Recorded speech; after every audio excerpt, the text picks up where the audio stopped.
Excellencies, ladies and gentlemen, thank you for the opportunity to join you in celebrating the International Day of Clean Air for Blue Skies.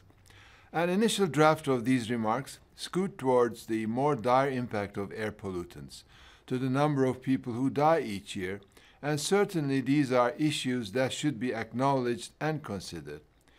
But you'll forgive me that I don't want to focus on the dark, dramatic impacts. I think it's fair to say that we are all a little exhausted in that regard.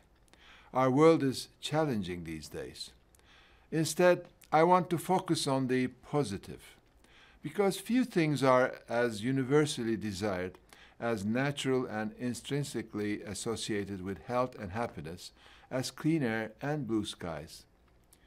Whether it is the crisp air of a fall day or the perfect blue of a cloudless sky, free of pollution, it is something we all want and need.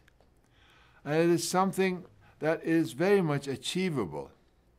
Many countries and cities in particular have made immense strides to reduce air pollution. This has boosted the well-being of residents and reduced healthcare costs.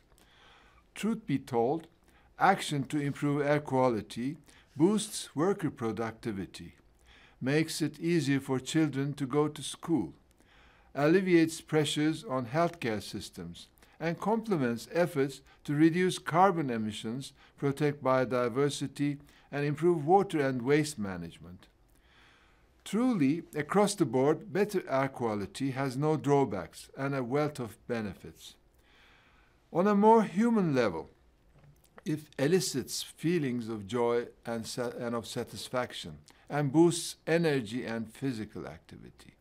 So, what do we need to do to improve our air quality? We need to pursue regulations and governance arrangements that restrict pollution. We need to set standards for all industries, public and private alike, and work with partners to make improvements. And we need to educate and empower our citizens, particularly those who still rely on wood-burning stoves for their food or heat, and help them to transition to better systems.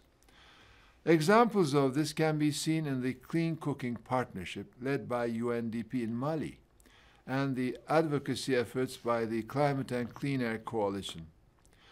Dear colleagues, we are faced with too many challenges that are too severe, too shocking to absorb. Where there is low-hanging fruit, where solutions exist, if we make meaningful efforts, let us not waste time. Let us take the steps that are needed. Certainly, we all deserve a world with clean air and blue skies. Let us help deliver on this promise. Thank you.